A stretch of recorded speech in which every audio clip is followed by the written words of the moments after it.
Hello SSS members and pensioners, it's me Angel. Welcome sa aking YouTube channel. Sasagutin ko tong comment ni Ma'am Dorothy. Hi Ma'am, tago ko lang ang kanyang last name.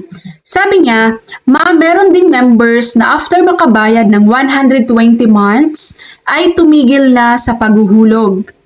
Paano po kaya ang magiging epekto sa pensyon nila?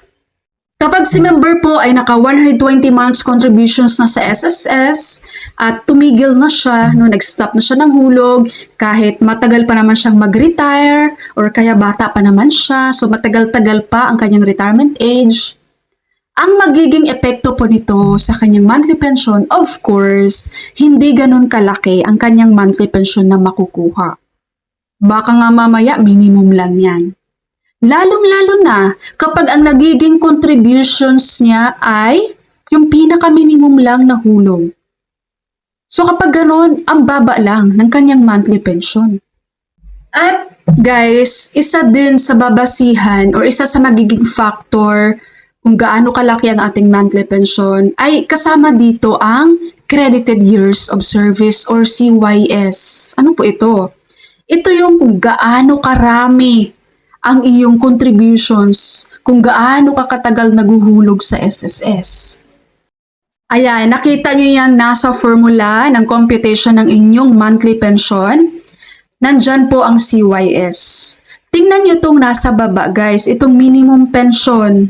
Diba, meron dito minimum pension, 1,000 pesos per month if with less than 10 CYS. 1,200 per month if with at least 10 CYS, 2,400 per month if with at least 20 CYS. So malaking bagay po sa atin sa computation ng ating pensyon ang Credited Years of Service or CYS. 120 months lang ang contributions mo. Tapos ang hinulog mo pa, pinaka-minimum din na contributions. So mababa lang talaga ang iyong monthly pension niyan. Expect mo na yun. Kung naghahangad po talaga kayo ng malaking monthly pension na makukuha nyo sa SSS kapag kayo ay nag-retire niya, huwag niyo pong i-goal na mag 120 months contributions lang kayo sa SSS, guys.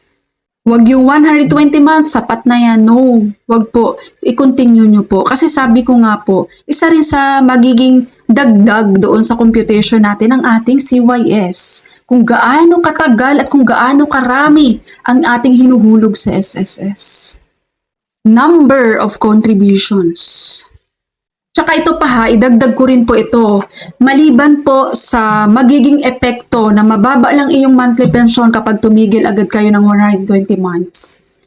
Malaki din po ang epekto guys, lalo na kapag bata pa kayo, pagdating po sa claim ng inyong benefits or kaya loans.